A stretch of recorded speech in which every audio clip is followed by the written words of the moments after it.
el análisis de sistemas de orden uno, de orden 2, y ya miramos que el análisis de sistemas de orden n en realidad es una variedad de varios sistemas diferenciados de orden uno y de orden 2, ¿verdad? Porque la respuesta de un polinomio de orden n son raíces reales y diferentes, raíces reales iguales y raíces conjugadas complejas. Entonces, eso nos da el comportamiento de los sistemas, ¿verdad? Cuando nosotros hablamos de un sistema, pues les digo que tiene dispositivos de almacenaje de energía, nos genera eh, un sistema, digamos, de ecuación diferenciales a determinada orden, ¿verdad? Como les digo, esa es la orden del sistema. Ahora, muchachos, no necesariamente ya en un sistema de orden n más grande, todos los valores de todos los elementos nos va a permitir operar dentro de rangos fáciles de manejar. De hecho, hasta el momento hemos estado viendo lo que es control de sistemas. Pero no hemos hablado, por ejemplo, de lo que es análisis en frecuencia o de lo que es análisis de estabilidad, ¿verdad? El análisis en frecuencia, muchachos,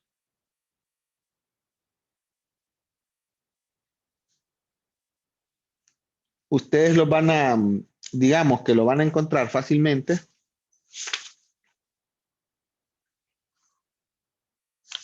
en la forma más rápida, por decir así, análisis de frecuencia, ustedes la tienen en lo que vieron de diagramas de Bode. ¿Ustedes recuerdan qué cosa era diagramas de Bode?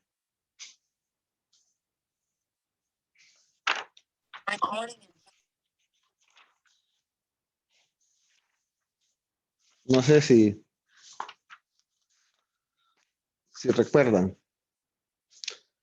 Esa es una forma de hacer el análisis en frecuencia, ¿va?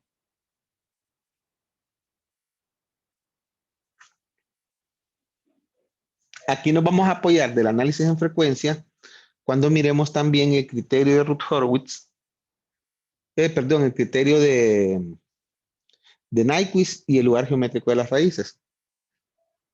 Ahora, para ver lo que es la definición de estabilidad, muchachos, hasta el momento, como les digo, hemos estado viendo el comportamiento de los sistemas, pero no estamos, vamos a ver cuándo nosotros podemos definir que un sistema es estable.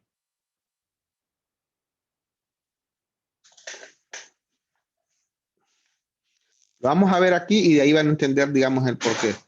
Hay tres conceptos de estabilidad que nosotros podemos manejar. Son independientes entre ellos. Cualquiera de esos conceptos me define la estabilidad de un sistema. El primero de ellos dice que un sistema lineal es estable.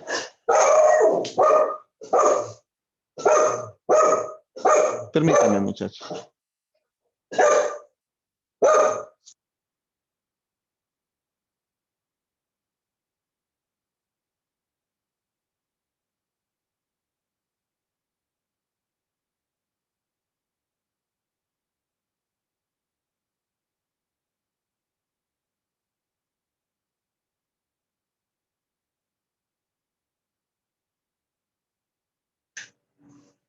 Les decía, el primer concepto me dice que un sistema lineal es estable. Permítanme, ay, hombre.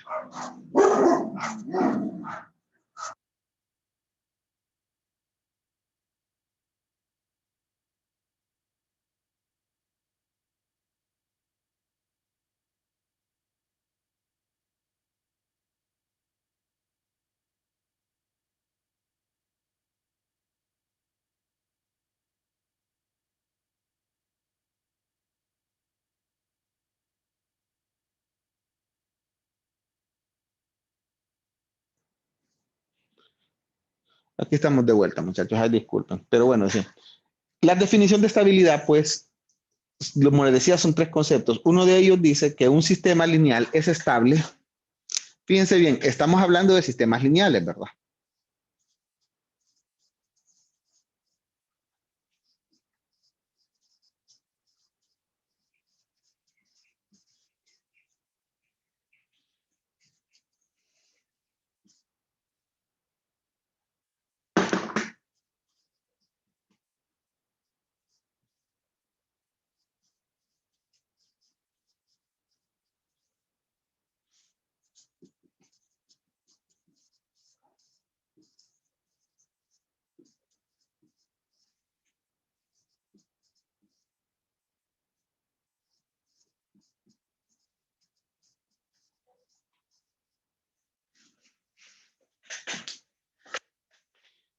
La primera definición nos dice de que un sistema lineal es estable si su salida permanece limitada para toda entrada limitada.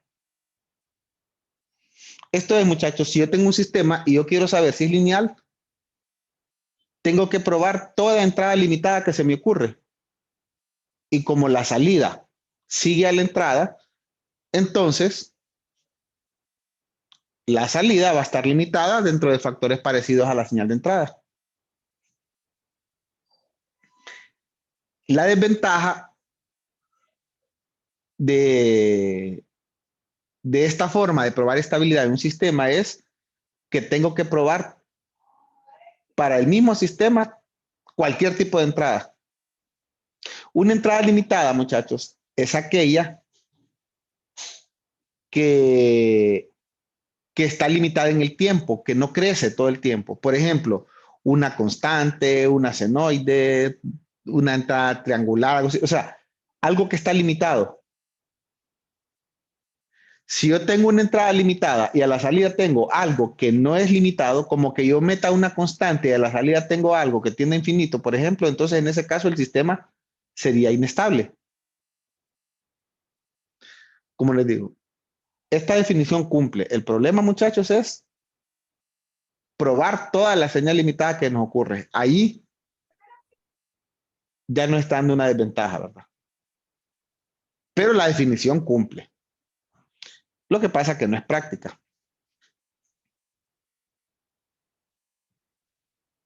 Ahora,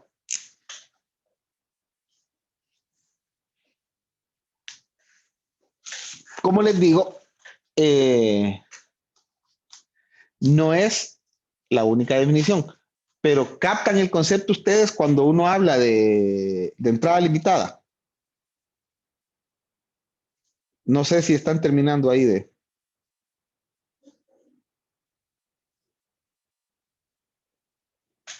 captar el concepto.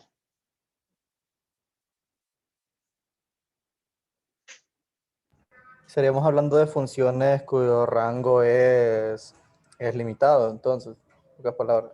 Sí, exactamente. Eso es básicamente todo. Y eh, no solo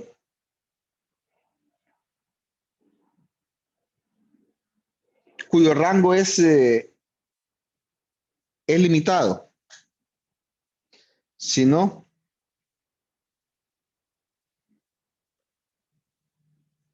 que la función en sí es limitada.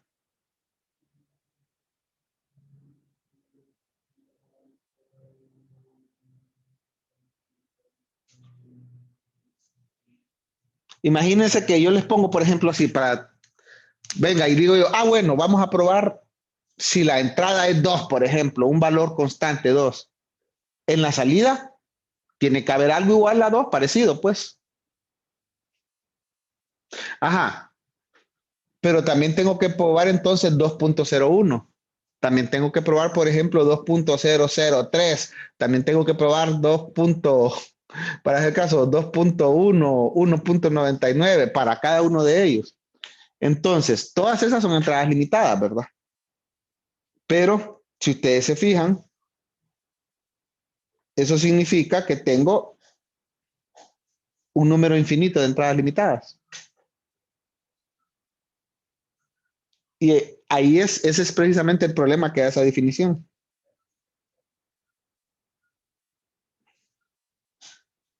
¿Verdad? Uh-huh.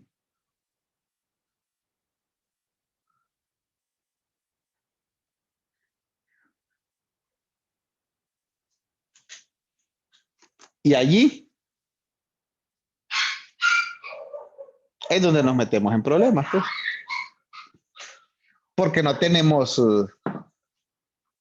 para estar probando el sistema de forma infinita. Ahora, esta definición, muchachos, da ese problema.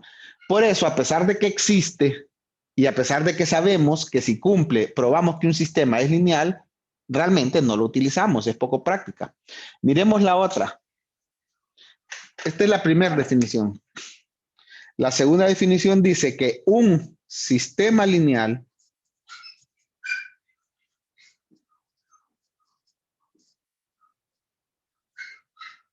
es estable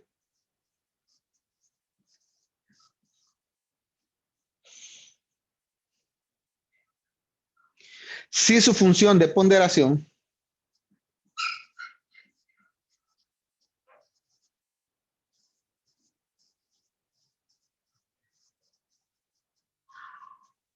es absolutamente integrable en el rango infinito.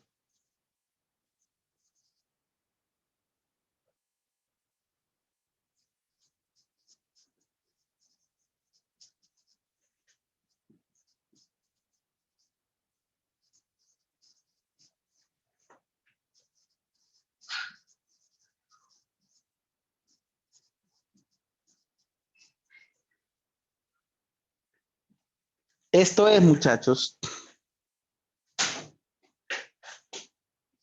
la integral de 0 a infinito de la función de ponderación, que suele llamarse como W o función de promedio, función de, digamos, por DT, es igual a una, digamos, o esta función es finita. Fíjense, es integración en el rango infinito de la función de ponderación. De entrada, muchachos, ¿saben ustedes qué es una función de ponderación?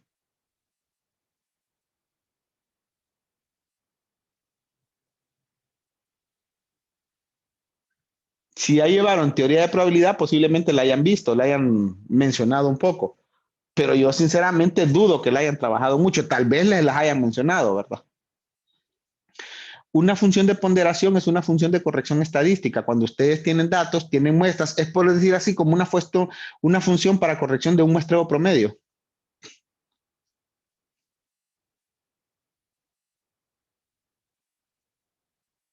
Por eso les pregunto, ¿alguno de ustedes tiene idea de qué es o no?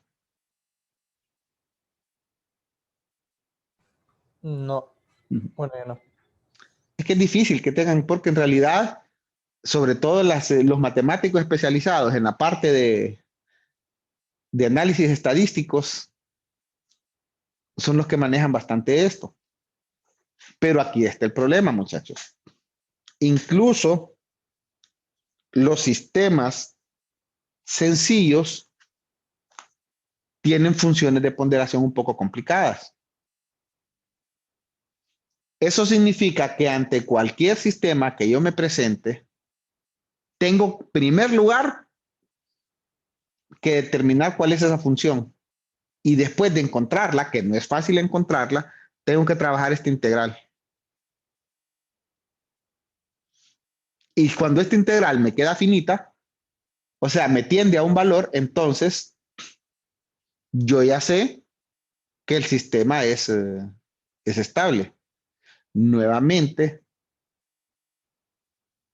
esto cumple con los requisitos de estabilidad, pero no es nada práctico.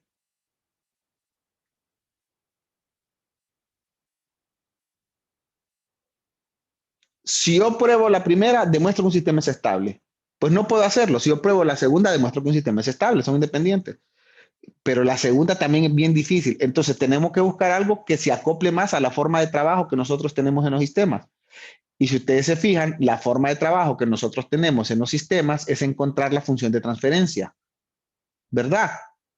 Entonces, esa función de transferencia también nos da una respuesta. Y es la definición de estabilidad que nosotros vamos a utilizar y en la que nos vamos a basar. Como les digo, con cualquiera de ellas que ustedes utilicen, ya están demostrando la estabilidad de un sistema. Ahora, la tercera definición dice, un sistema lineal es estable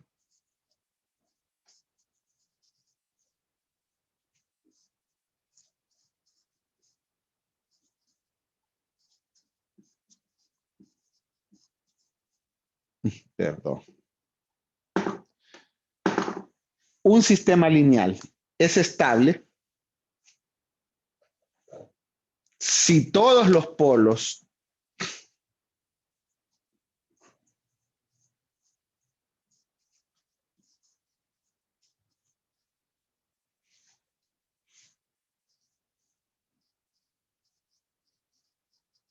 de la ganancia, o sea, de la transferencia, de la función de transferencia, del lazo cerrado,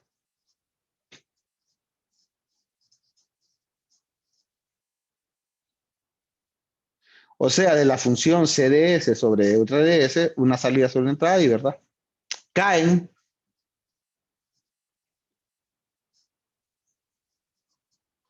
en el semiplano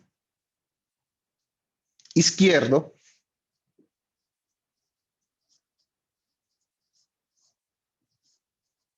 del diagrama de polos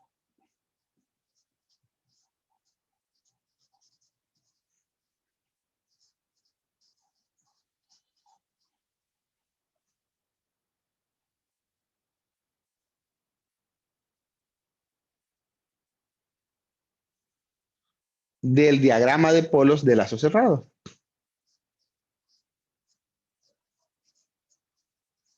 O sea, del plano S.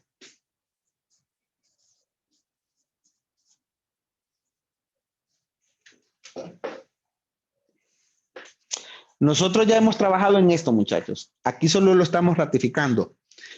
¿Qué significa? ¿Qué significa esto? Yo creo que esto sí está un poco más claro, ¿verdad? Cuando nosotros tenemos una función de transferencia, esto es de lazo cerrado, o sea, una CDS sobre RDS. Esto es la función de transferencia total de una salida sobre una entrada. Entonces, tenemos un polinomio PDS arriba y tenemos un polinomio QDS abajo. ¿Se recuerdan, verdad? El polinomio QDS es el polinomio característico. Esto ya lo hemos mencionado ya N veces.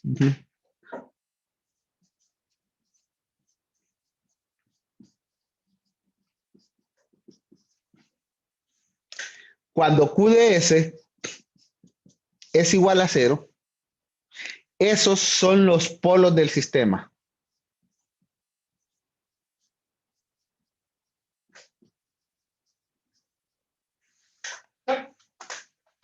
Se recuerdan, ¿verdad?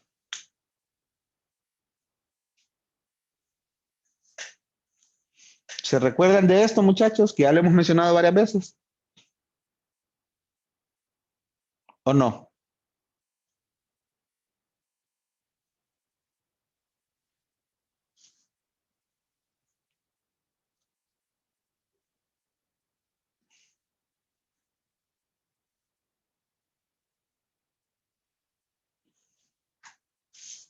Ajá, muchachos.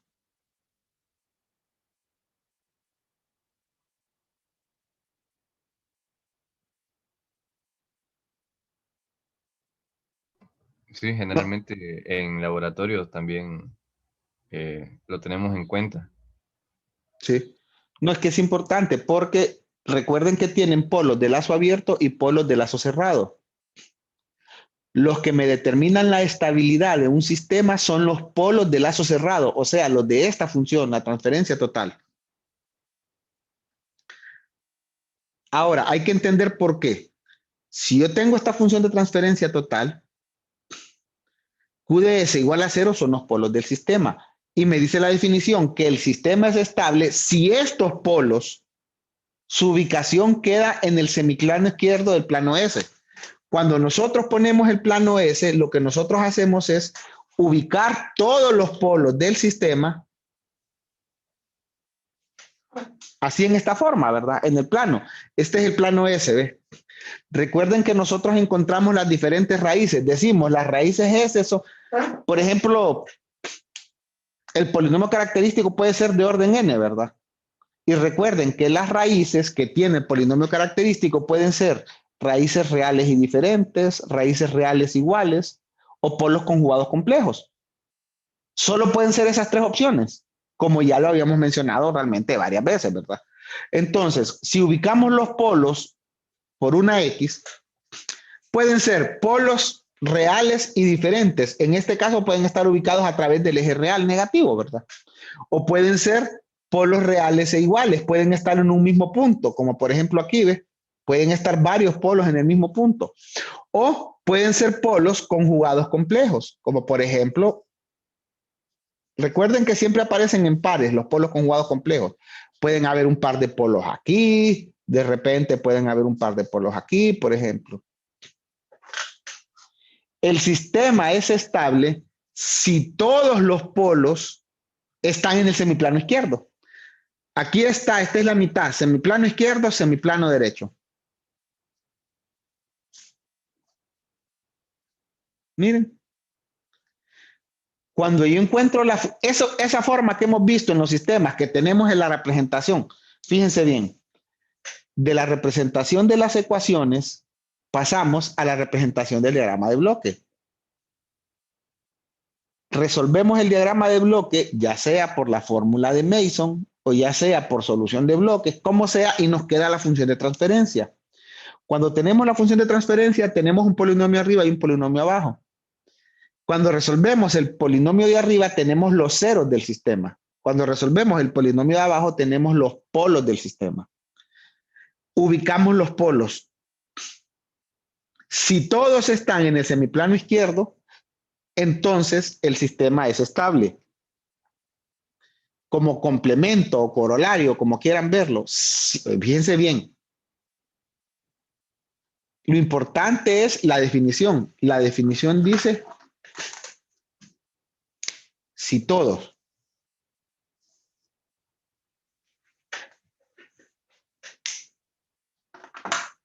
Significa que todos tienen que estar para acá. O sea que un sistema, digamos que el complemento de esta oración es que un sistema lineal es inestable si al menos uno de los polos del lazo cerrado cae en el semiplano derecho. Ese es el complemento de lo que dice aquí, ¿verdad? Imagínense que ustedes tienen, bueno, ustedes recuerdan lo que es el complemento, ¿verdad? Ustedes tienen el conjunto de posibilidades, que es el 100%. Si ustedes tienen dos eventos y son mutuamente excluyentes y tienen que el evento A vale 70%, pues el evento B es el resto, 30%. Así es esto. Si la condición dice que el sistema es estable, si todos caen en semiplano derecho, si todos, significa que con que haya uno que no cumple esta condición, ya el sistema es inestable.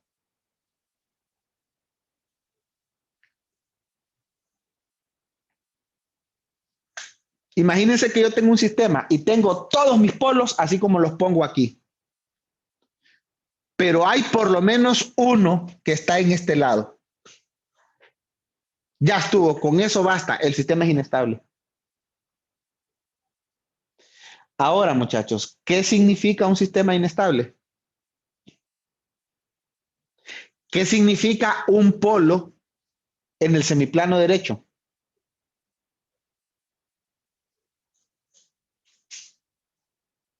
¿Alguien me puede contestar?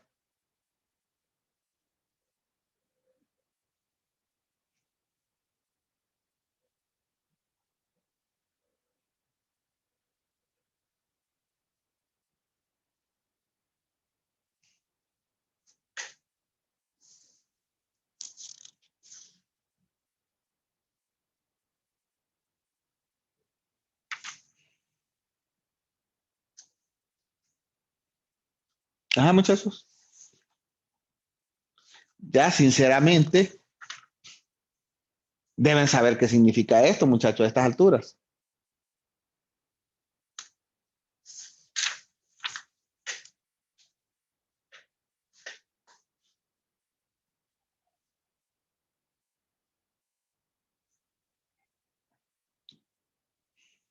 Nadie me va a contestar.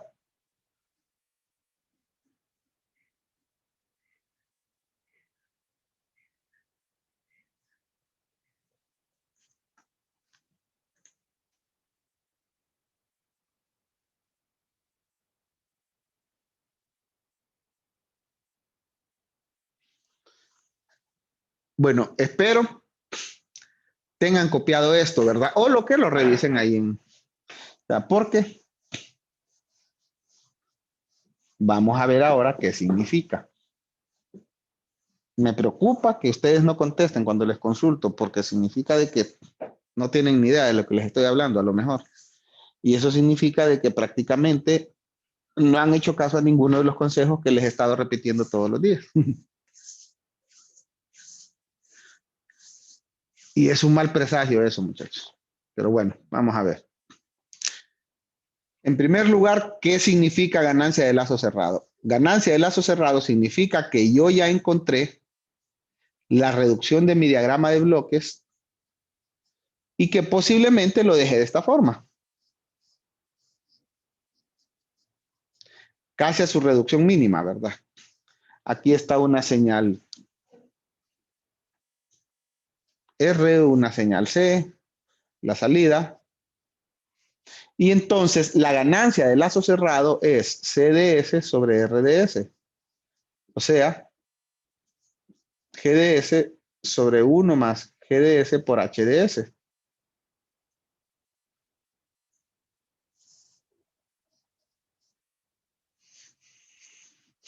Esa es la función de transferencia total. Tengo un polinomio PDS arriba y tengo un polinomio QDS abajo.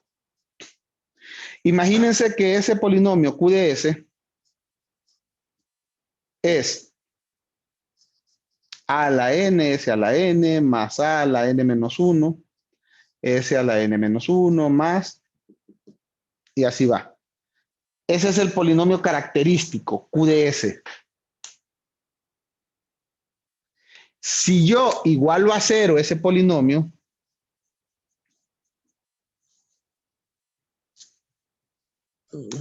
estoy encontrando los polos del sistema.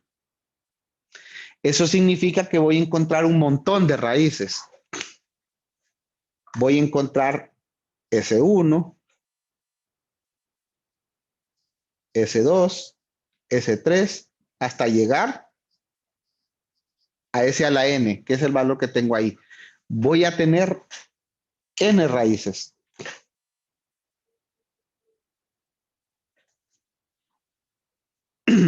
Entonces, una vez que encuentro esas raíces, vengo y las ubico en el diagrama aquí de polos y ceros. Miren, vengo, encuentro las raíces. Y resulta de que todas las raíces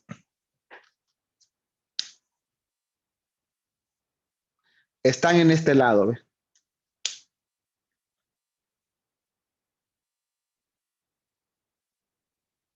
Entonces, ya eso me garantiza que el sistema es estable. Ahora, nuevamente mi pregunta, ¿por qué me garantiza que el sistema es estable?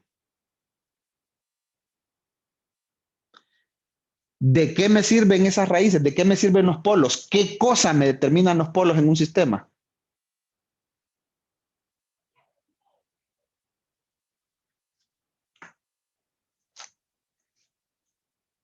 Ajá, muchachos.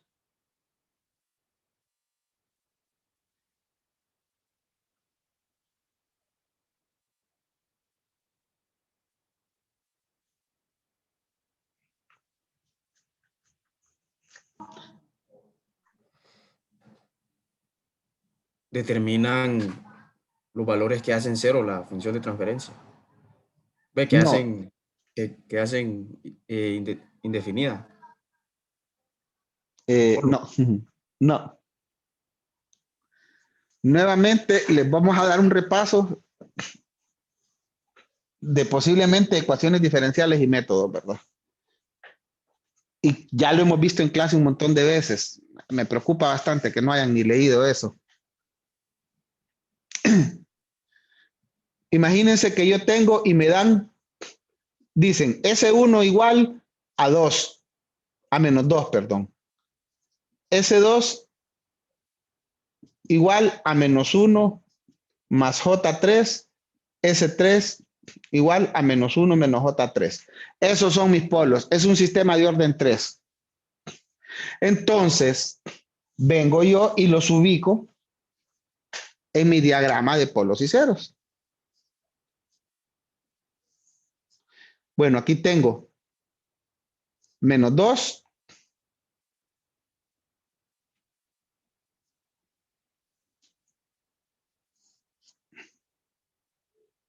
menos 1, J3, menos J3. Aquí están los otros polos. Ahí están los 3 polos, miren.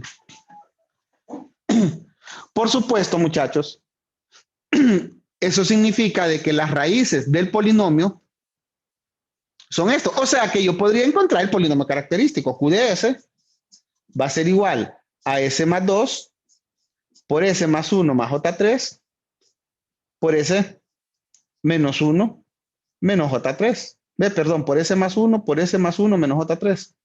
Ahí están, ve. Ese es QDS, ¿verdad? Igualé QDS a 0 y encontré los polos. Ahora, el hecho de que eso sea QDS significa que cuando yo tengo CDS sobre RDS, va a haber un polinomio arriba que no sé cuál es, pero es el que me da los ceros del sistema, no lo conozco, pero ya tengo los polos, S más 2 por S más 1 más J3 por S más 1 menos J3. Miren. Función de transferencia. Ceros sobre polos. Estos son los polos. Entonces vengo yo y les digo, bueno, imagínense que mi entrada es una entrada escalón unitario. Entonces, en ese caso, CDS va a ser igual a una función de polinomios PDS que no conozco sobre S más 2 por S más 1 más J3 por S más 1 menos J3 por S. Con esas condiciones, yo les digo, encuentren CDT. Con las condiciones que yo les doy, no van a encontrar los valores exactos de CDT, porque para encontrar los valores exactos necesito PDS, que no lo tengo, que es es el que me da los ceros de la función. Sin embargo, sí puedo encontrar la forma. Vaya pues, muchachos, díganme, ¿cuál sería la forma de CDT?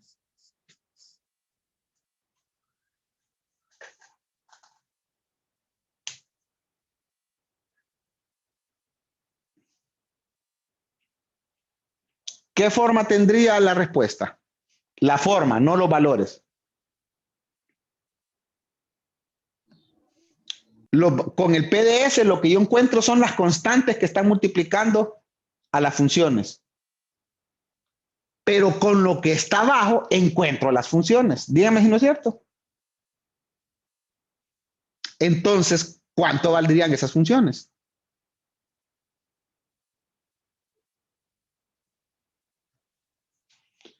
Se los he dicho prácticamente todas las clases. Para eso sirve el polinomio característico, ¿verdad? Ahora yo les digo, viendo esto, muchachos, ¿cuánto valdría la función CDT?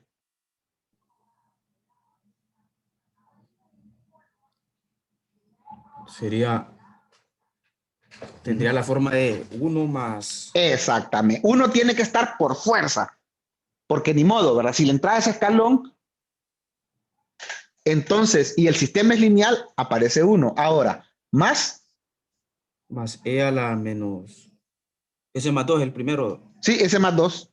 E a la menos 2. Entonces sería, aquí es donde yo les digo, no puedo encontrar la constante porque no tengo el polinomio PDS, pero puedo poner una constante K1E a la menos 2T. Ahí tiene razón. Mire, como no tengo PDS, no encuentro la constante, pero tengo la forma, que es lo que yo quiero que me des, la forma. Ajá, más que vas, porque aquí esta es debido a S más 2 y a las otras, ¿cómo es la? Sería una constante multiplicada por T. Más K2 multiplicada por E. Por E a la, ajá, E a la menos K.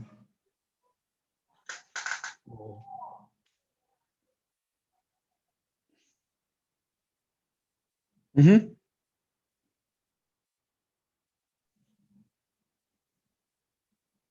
E a la menos. Se lo voy a decir, como aquí está la parte real, vale 1 y este es conjugado complejo, entonces la parte real es E a la menos T, mire, porque vale 1. Esta parte real multiplicada por T. Y la parte senoidal por seno, como la parte imaginaria es 3, entonces 3 va aquí, 3T más un ángulo. El ángulo todavía no lo hemos encontrado, pero la forma sería así. Mire. Esa sería mi respuesta. Los valores, para los valores de K1 y K2 necesito el polinomio PDS. Y posibles condiciones iniciales. No se las he dado, entonces les doy la forma general. Independientemente de los valores de estas constantes, va a tener esa forma sí o sí. ¿Y qué característica tiene esa forma? Fíjense bien, muchachos, nuevamente, esto es algo que ya hemos venido discutiendo durante bastante tiempo. Esto es una exponencial decayente y esto es una senoide multiplicada por una exponencial decayente. O sea, que si yo lo grafico, cuando se acabe el enlace nos volvemos a meter, ¿verdad? O sea, que si yo lo grafico, C de T, voy a tener